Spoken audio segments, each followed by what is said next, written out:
السلام عليكم ورحمة الله وبركاته. ازيكم يا حبايبي، عاملين ايه؟ يا رب تكونوا بخير ان شاء الله في احسن حال.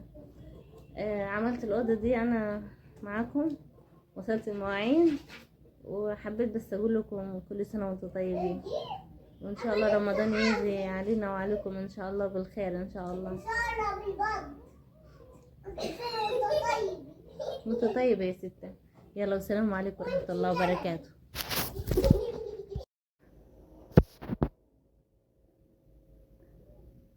السلام عليكم.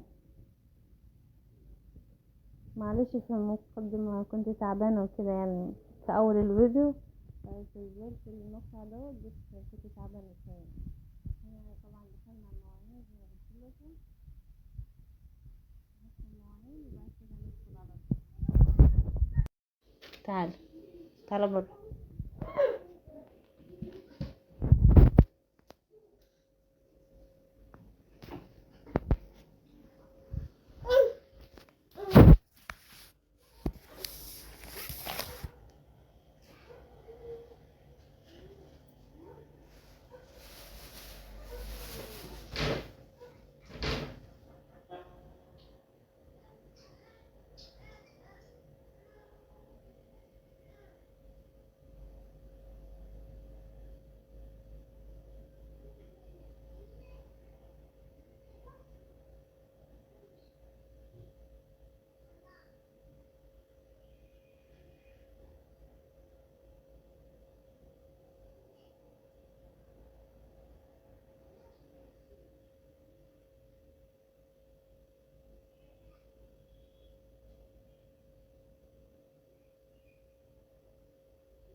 هنا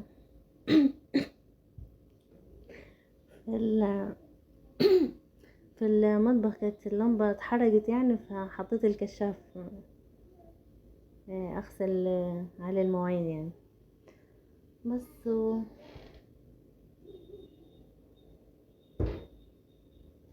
المقطع ده طول شوية معلش.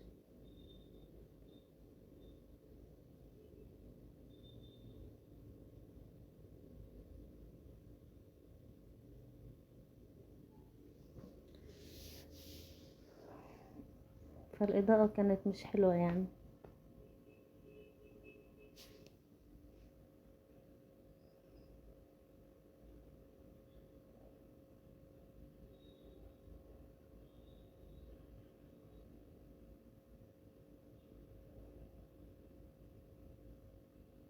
في اليوم دوت عملت لهم محشي، فكانت مواعين كتير يعني، بس دول يعني جزء بس يعني صغير من باقي اليوم يعني.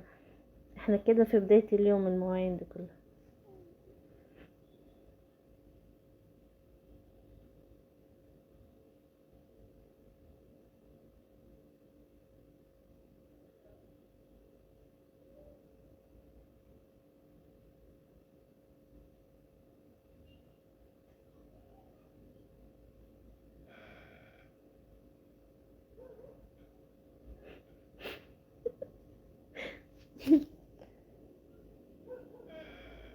هنا حد دخل من العيال يعني، قال لي حاجة ورحت رميت التنكة زي ما انتم شايفينها كده.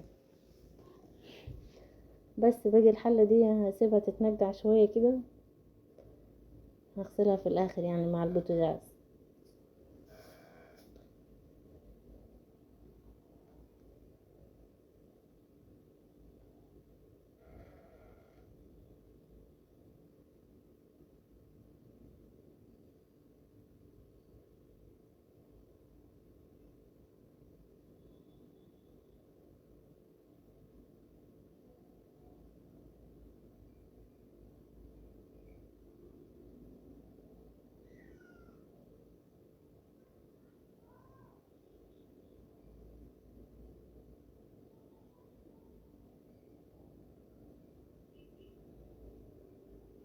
طبعا الطاسة دي يعني كل البيوت دلوقتي فيها الطاسة دي، مش عارفة ليه بتتحرق اصلا بتاعة البطاطس. معايا اتنين، معايا دي وواحدة تانية. التانية بس لونها اسود من جوا عشان هي تيفال يعني، فما بيناش. كله بيسود يعني، اي حاجة بنقلي فيها يعني بتبقى بالشكل ده.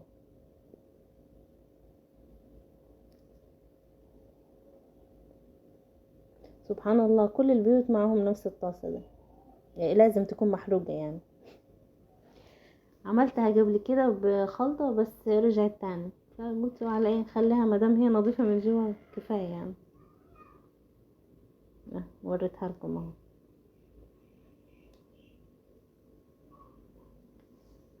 وكده خلصنا المواعين، ندخل على الأوضة. كانوا العيال مكركبينها خالص يعني، كانوا بيلعبوا فيها وكده، فكانت سلطة بلدي.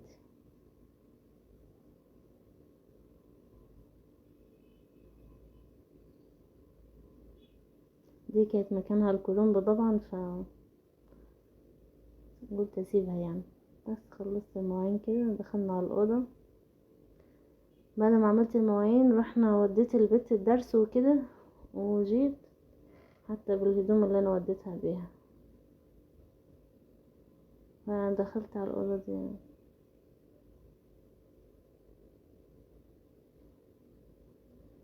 الدودة ده عمر ده كان يمسك التليفون.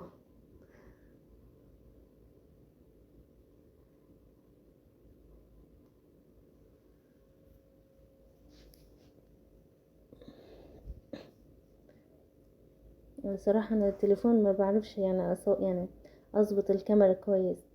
فالكاميرا ما جايبانيش كل يعني ما جايباش الصورة كاملة يعني. فكل ما اعدلها تسجيلي، كل ما اعدلها قلت لها خلاص خليك انت كده بقى كويسه كده وخلاص. جايبه نص التلاجة ونص البتاع، يعني ما جايباش الفيديو كله.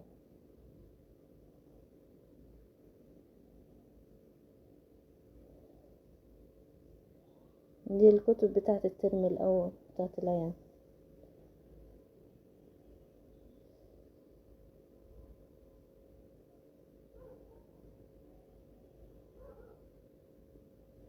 طلعنا الادراج كل حاجه مطلعينها، حتى المواعين بتاعت المطبخ طلعوها ويلعبوا بيها ويشقلبوا الدنيا بعد كده.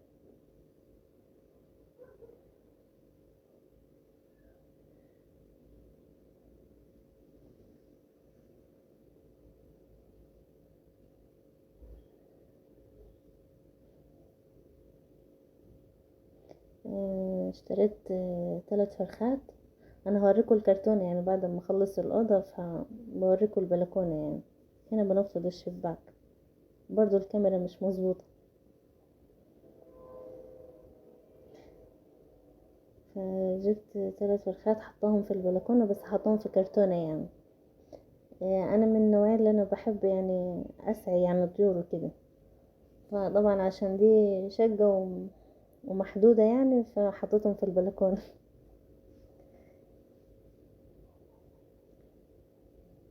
يعني في بيت اهله وكده كنا ساعيين فراخ وكده يعني، فكنت انا احب اطلع لهم اكل وكده. بحب ساعي الفراخ عامه يعني. بس جبت 3 فرخات بس وحطيتهم في البلكونه. ان شاء الله ربنا يوسع علينا وعليكم ان شاء الله، ويدينا بيت ويديكم ويدي كل محتاج ان شاء الله.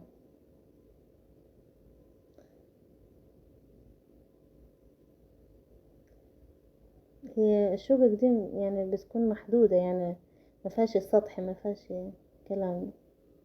انا صراحه بحب البيت اكتر يعني، عشان تسعي في السطح اي حاجة يعني. فللأسف يعني الغسالة جبتها حطيتها هنا، عشان قلت الطرقة يعني صغيرة وكده، فحطيتها هنا وسعت للطرقة بتاعت المطبخ.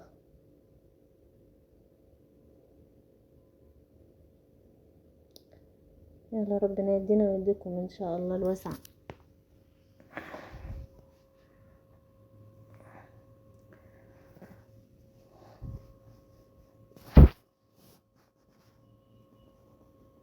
هنا مسحتها. العباية طويلة فبقيت ارفع فيها.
خلصنا المسيح.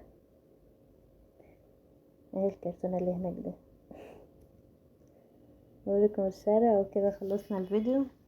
يا رب يعجبكم، واقول لكم سلام عليكم ورحمة الله وبركاته.